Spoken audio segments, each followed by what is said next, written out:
Let us open our Bible on Psalms 57, verse 2. Praise the Lord. I will cry unto God Most High, unto God that performeth all things for me. Ito po yung kalagayan ni David na siya po ay nagkaroon ng isang sitwasyon na wala na siyang mapupuntahan because he was cornered in a cave. Siya po'y nasa loob ng cave. At hinahabol po siya ng mga sundalo ni King Saul. So, nandyan yung command ng isang hari. Alam mo si King Saul, talagang kinakatakutan ito. Sa panahon ng kanyang paghahari, sapagkat kung sino yung gusto niyang papatayin, talagang makukuha niya. Because he has so much armies. Nag-iisa lang si David ang hinahabol kasi ito si King Saul, napasukan ng masamang espiritu. Alam mo, pag napasukan ka ng masamang espiritu, wala ka ng magandang direksyon. Yung kanyang son-in-law mismo na malaking tulong sa kanyang ministry, kinainggitan niya at gusto niyang patayin. Ano ang proof na ito si King Saul, sincere siya na gusto niyang patayin ang son-in-law niya? How many times siyang tinapunan ng javelin? Alam mo yung javelin? Yung javelin ni Goliath, napakalaki nun. Yun yung tinapon sa kanya. So, ngayon, na-cornered siya sa cave.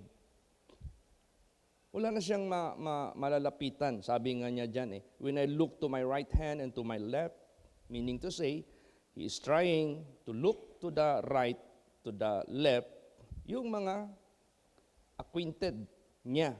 Kasi kasamahan niya yung mga sundalo Because once upon a time, David was armor bearer of King Saul. Sama-sama siya. Kilala siya ng mga sundalo ni King Saul, pero he is trying to make some favor from them. Takot naman yung mga sundalo na magpakita sa kanya ng favor. Papatayin talaga sila ni King Saul.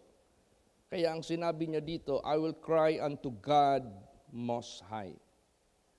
So, ibig sabihin yan, bakit na-mention niya dito Most High? Kalaban niya hari. Lumapit siya sa Most High, sa hari ng lahat ng mga hari. Praise the Lord. So, ibig sabihin yan, may mga problema man tayo na naghari-hari sa buhay natin, na mag-aalipin sa atin at hahabulin tayo sa ating kapahiyaan, sa ating kapahamakan, punta tayo doon sa mas higit sa kanila, na malakas at makapangyarihan para makatakas tayo at mabigyan tayo kahit pa man ng katagumpayan. So I will cry unto God Most High, unto God that performeth all things for me. Ang Diyos hindi lang tumitingin sa atin. Nagpi-perform pa siya. Amen? Praise the Lord. Ang Diyos hindi lang tumitingin sa atin. Yung sinabi dyan na, I will lift up mine eyes unto the hills from whence cometh my help. My help cometh from the Lord which made heaven and earth. He that keepeth thee will never slumber nor sleep. He is not just looking, He is not just watching us, but He is performing. Pag sinabing performing, He will do what is necessary for you to be saved. Kaya, mapalad tayo dahil dito tayo umiiyak sa Diyos, dumadalangin sa Diyos. Praise the Lord. Kaya niyang gawin ang lahat. All things, ang sinabi dito, unto God that performeth all things for me. Naalala niyo yung salita sa Romans? All things work together for good to them who love God and who are the called according to His purpose. And David loved God. Lahat ng mangyayari sa buhay natin, all things work together for good. Naalaala niyo yung panahon ni Joseph na nagkaroon ng guilt conscience yung kanyang mga kapatid. Bakit? Unang-una, binugbog siya. Ikalawa, hinulog siya sa balon. Ikatlo, binenta siya doon sa mga Ismailites, yung mga traders, yung mga nagtitrade ng servants. Pupunta sila sa Utopia, pupunta sila kung saan-saan, bumibili ng mga slaves. At tapos dalhin nila sa Egypt, i-trade nila doon, ibebenta rin nila. So, gusto nilang ibenta si Joseph doon sa mga Ismailites na nagtitrade ng mga slaves for 30 pieces of silver. Pero nung dumating ang panahon, because Joseph loved God, obeyed God, then lahat nangyari, all things work together for good. Na siya'y binenta, na siya'y nakarating doon sa Egypt as servant or slave, nakapagtrabaho siya kay Potiphar, tinukso siya ni Mrs. Potiphar, nakulong siya, kahit nanindigan siya, na naginip yung dalawang prisoners doon, yung butler tsaka baker. So nakarating sa hari yung testimony hanggang na-discover the Spirit of God is upon that man and he interpret the dream of the king. So, God touched the heart of the king to make Joseph as the prime minister. Di ba nung nagpunta na doon yung mga kapatid niya, nagkaroon sila ng guilt conscience? Para bang nainis sila sa sarili nila, parang naggalit sila sa sarili nila. Nung nagpakilala na si Joseph na siya pala yung pinakamataas na officer sa land of Egypt, except the throne of the king. Di ba nagmahay-mahay na sila, nagsisi na sila. Pero kinumport sila ni Joseph na anumang nangyari, that is not for bad. Hindi dapat kayo magsisi, hindi kayo dapat magmahay-mahay. Merong purpose ang Diyos. Kaya, ang Diyos hindi lang tumitingin sa problema natin. Kumikilos siya. Praise the Lord. At kung kumikilos siya, hindi kay sinisimulan niya lang, tinatapos niya talaga. Ang Diyos, hindi siya mahilig na sinimulan, unfinished. No. Tingnan mo, when He created the universe, He started it, He finished it. Kompleto yan. So, ganun din, pag si Jesus magbigay ng solusyon ng problema natin dahil umiyak tayo sa Kanya, hindi lang siya tumitingin, kundi nagpi-perform siya, gumagawa talaga siya ng paraan. Pag simulan niya yan, tapusin niya talaga yan. Amen? O, basahin natin ang Romans 8:28. Praise the Lord. And we know that all things work together for good to them that love God, to them who are the called according to His purpose. Yes. Lahat ng mga bagay work for good to them that love God. See to it that you really love God. And to them who are the called according to His purpose. Ang Diyos, tinawag niya lahat ng mga tao to be saved. Many are called, but few are chosen. Bakit? Who are these chosen?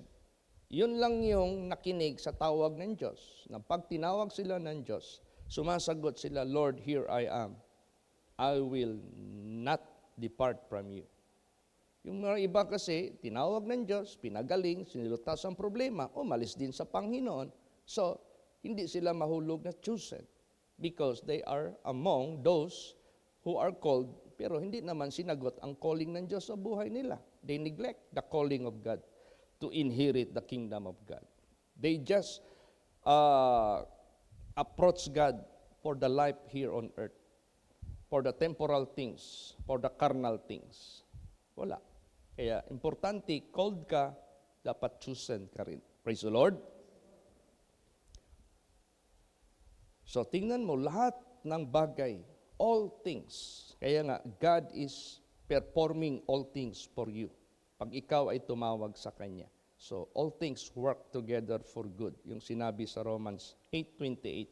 Sa testimony naman ni Joseph, basahin natin. Genesis 50, verse 20. Praise the Lord. But as for you, ye thought evil against me, but God meant it unto you, unto good, to bring to pass, as it is this day, to save much people alive. Yes. Para sa inyo, inisip nyo ng masama laban sa akin. Pero sa Diyos, ito'y binilang niya na mabuti para mangyari ang pangyayari katulad sa araw na ito para iligtas ang maraming mga tao na mabubuhay. So ibig sabihin niyan, God used Joseph to survive Egypt from coming 7 years famine. Na-share pa yung blessings sa tagalabas because his brethren came to Egypt for food. Na-preserve sila, na-save sila until such time they were accommodated in Egypt, particularly in Goshen. Doon sila gihouse ni Joseph. So, all things work together for good. Praise the Lord. So, kaya sa buhay natin, pagtibayin natin ang ating pag-asa, pananalig, at lagi nating gawin, umiyak sa Diyos. Tumalangin sa Diyos na walang pag-alinlangan. He is the God that performeth all things for us. At yun na nga, pag siya ay magsimula gagawa, hindi niya yan iiwanan unfinished. Pag siya ay magsimula na gagawa, hindi niya yan iiwanan. Tingnan mo itong lupa na 1 hectare na binili natin. Nagsimula tayo sa maliit na amount na pera. Nag-pray tayo kay Lord Jesus dahil hiningi naman natin ito sa Kanya. Di ba tinapos din ng ating Panginoong Kristo? We acquired this 1 hectare by the grace of God. Tapos, nabiyayaan pa ang mga members having portion of the land. To God be the glory. So, pag sinimula ng Diyos, tatapusin niya ng Diyos. Praise the Lord. Basahin natin. Philippians 1:6. Praise the Lord. Being confident of this very thing, that he which hath begun a good work in you will perform it until the day of Jesus Christ. Yes. He will do it unto the end. He will do it until the perfect day. Ganon ang Diyos pag kumilos. So sa buhay natin, what kind of situation you have today? What kind of cave you are in? Anong klaseng kuweba nasa loob ka? Nasa loob ka ba ng kuweba ng mga utang? Napakahirap mo ng matakasan, napakahirap mo ng lutasin. Then ang Diyos gagawa ng paraan. Kasi itong panahon na ito, maliban pinalibutan na siya ng mga sundalo at ang mga sundalo accompanied with the king. Siguro, ang hari siguro magputol ng liig niya kung mahuli siya. Alam mo, grabe warrior yan si King Saul. So, nung nagdalangin siya sa ating buhay na Diyos, kasi one way lang eh. Yung cave na yan, walang exit, entrance lang. So, kung entrance lang, doon ka rin mag-exit. So, kung may mga nakaabang doon sa entrance na kung saan gusto mong mag-exit, doon ka rin dadaan, mahuhuli ka talaga. Maliban na nakaabang sila doon, meron pang hukay doon na nakalagay yung net in case tatalon siya, paano pa rin siya. Nung dumalangin na si David, nagpadala ang Diyos ng hangin na naghahatid sa kanila ng slumbering spirit. Pagtama doon sa hangin, para silang nakainom ng sleeping pills. They slumbered. Natulog sila. Siguro, sinubukan ni David mag-ingay. Walang nakamalay. Sinubukan ni David na uyug-yugin yung mga tao. Hindi na nakamalay. Tulog na tulog. That's the time he started to exit. Nadaanan niya yung katawan ng kanyang superior, ang hari niya na gustong magpatay sa kanya. Anong ginawa niya? No need for you to take revenge. God said, vengeance is mine, saith the Lord. Praise the Lord. Ang ginawa niya lang, gumawa lang siya ng proof na kung gusto niyang patayin ang hari, magawa niya. Doon gusto niyo lang i-prove na wala siyang hate. Wala siyang hatred sa hari. Wala siyang retaliation na ginagawa against sa hari. So kinuna niya ng proof. Yung kanyang balabal, gumupit siya doon. Nung nagka-umaga na, nagising na sila. They are still thinking that David is still in the cave. Ayun, nagganon na si David doon sa higher ground. Hey, I'm here. God delivered me. Yun, nagtaka na sila. Doon na na-realize ni King Saul na wala talaga siyang balak against sa kanyang superior, si David. So God delivered. So ganun sa buhay natin. Praise the Lord.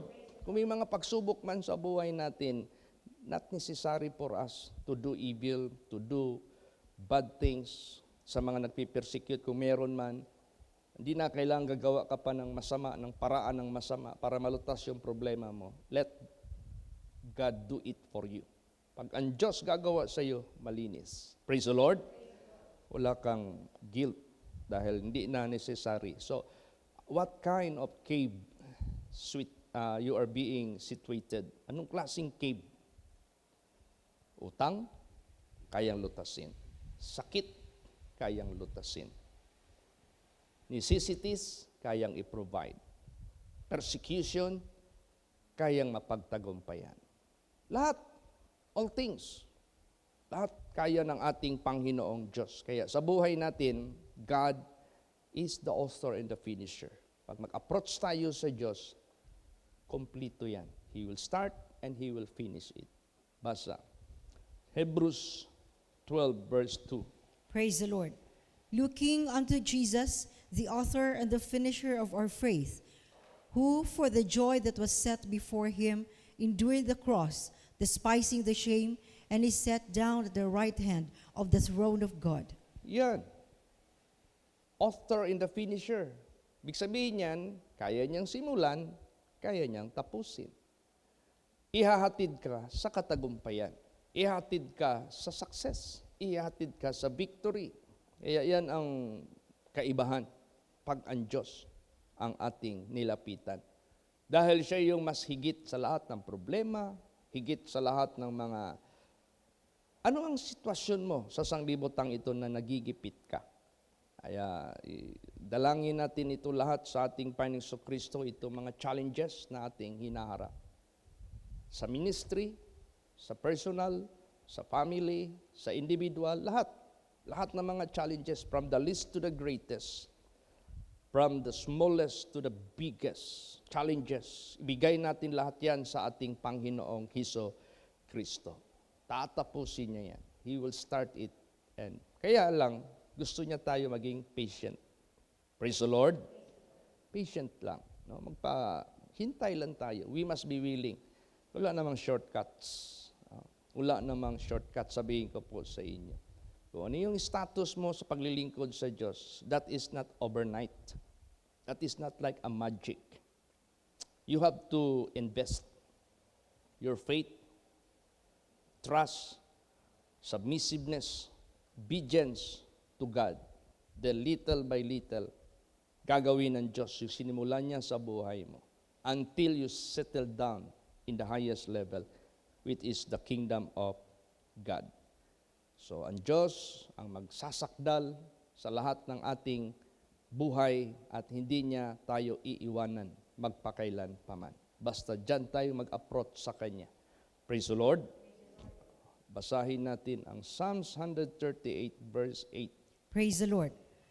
The Lord will perfect that which concerneth me. Thy mercy, O Lord, endureth forever. Forsake not the works of thine own hands. Yes. Di ka itatakwil. Whosoever will come unto me, Jesus said, I will in no wise cast out. So, lahat ng mga tao na lumalapit sa Diyos, hindi itatakwil, hindi tatalikdan ng ating Panginoong Diyos. So, isa na patuloy kong dinadalangin ito si Brother Tony Martin. Kasi first step, alam mo, nagulat ako nung pinadala sa akin yung video ni Sister Gang. Pastor Chit, namatay naman dahil nakadali. Ito yung video, proof na nagkaroon siya ng arrest sa kanyang puso. Pagtingin ko, nasa hospital bed siya, kumatong yung nurse sa kama, siyempre, pag CPR, papatong talaga yan dito sa bed. Tapos, ganun. Nakita ko talaga yung video. Lakas talaga na. Kaya pala, ang isip ng family, bahala na magpahinga siya, basta maprehan. Sino magkakala? After sa prayer, sinimula ni Lord Jesus Christ, tatapusin niya rin yung katagumpayan. Praise the Lord. At konti na lang masyado para makalabas siya. At lumabas na yung chemical blood laboratory. Negative lahat. Wala nang nakitang anything. Praise the Lord. So, anytime pwede na yan maglabas. At idalangin natin sa ating Panginoong Kristo. Meron pang dalawa dyan na naprehan sa ICU na gusto na rin sanang uuwi sa bahay. Dalawa yan, yung bata. Tsaka, hindi naman bata talaga, mga 28 years old or 18 ba yun? Salamat sila sa ating Panginoon Diyos. Tsaka yung isang Batanggenyo dyan na gusto nang uuwi. So, i-pray natin lahat.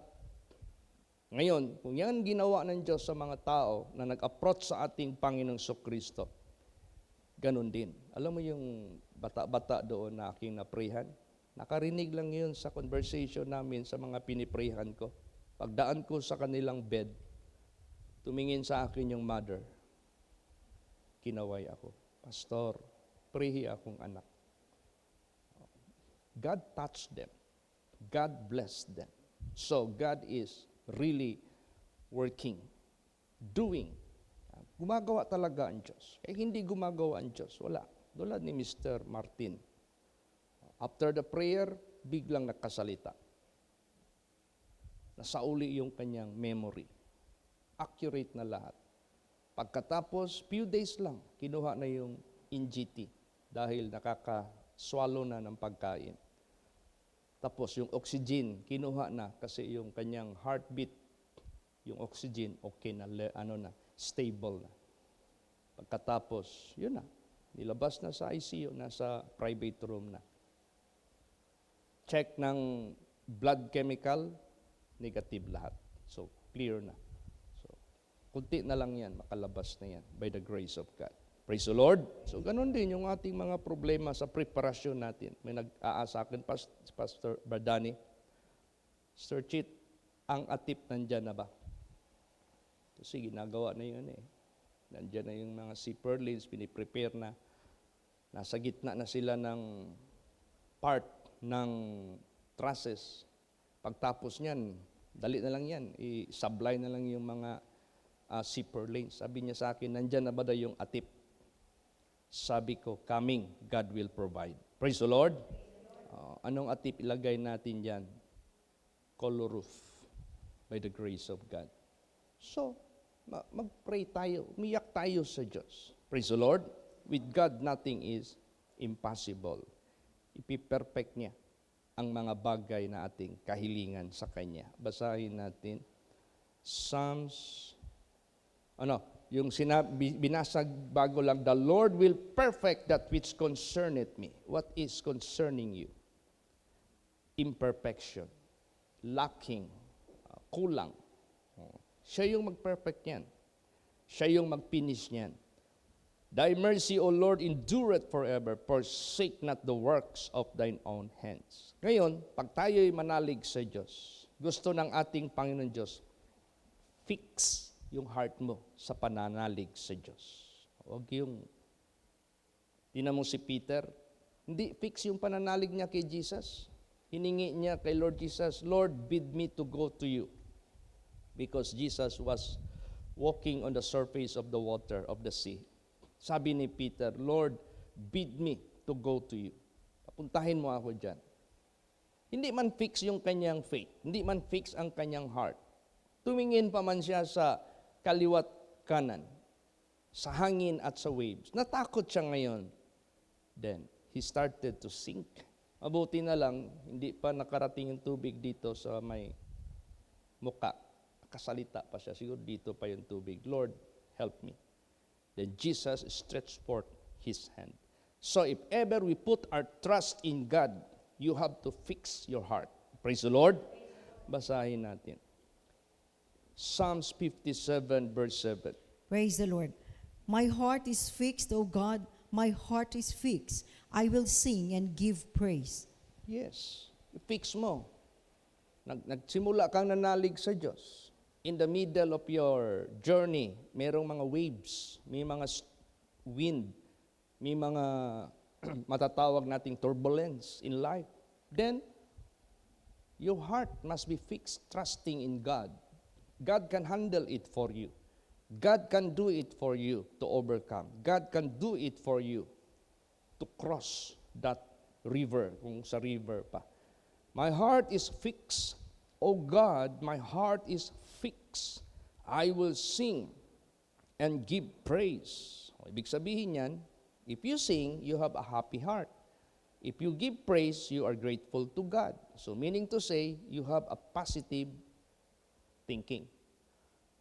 Masaya ka kasi positibo yung pag-iisip mo na hindi ka pababayaan.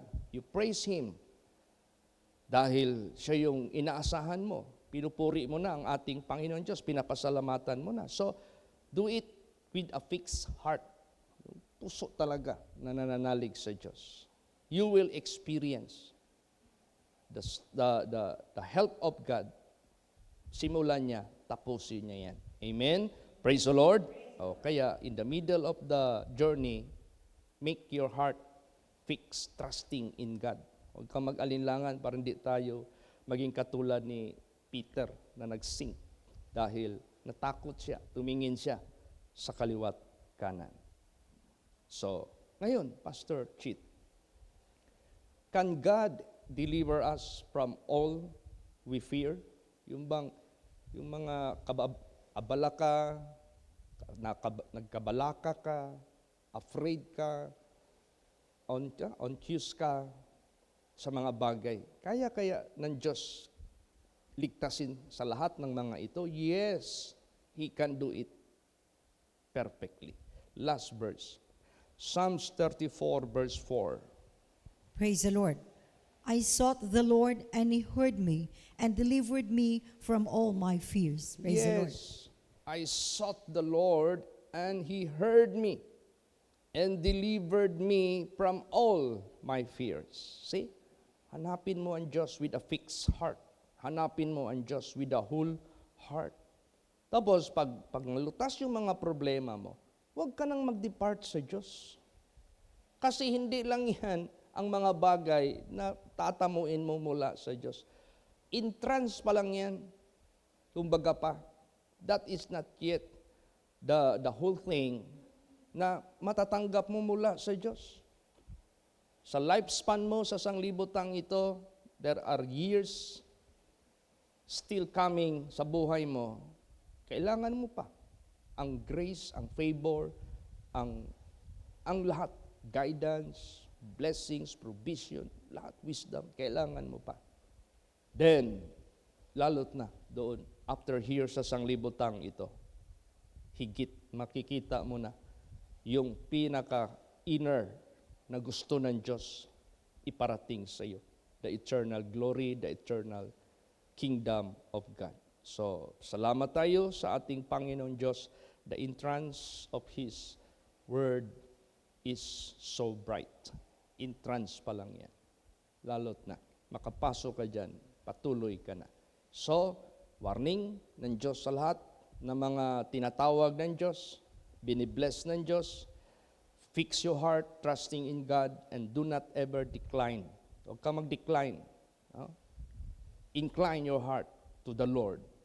Incline your heart to the Word of God. Cling unto the Lord. Huwag ka nang bumitiw sa ating Panginoon Diyos. Stand fast in the liberty wherewith Christ hath made you free, and be not entangled again with the yoke of bondage. So remember, I will cry unto God Most High, higit sa lahat sa mga problema na hinaharap natin, unto God that performeth all things for me. Hindi lang siya tumitingin sa ating kalagayan. He is performing. He is doing. Ginagawa niya talaga ang tulong sa atin. Amen? Praise the Lord. Mag-sit tayo po ang lahat.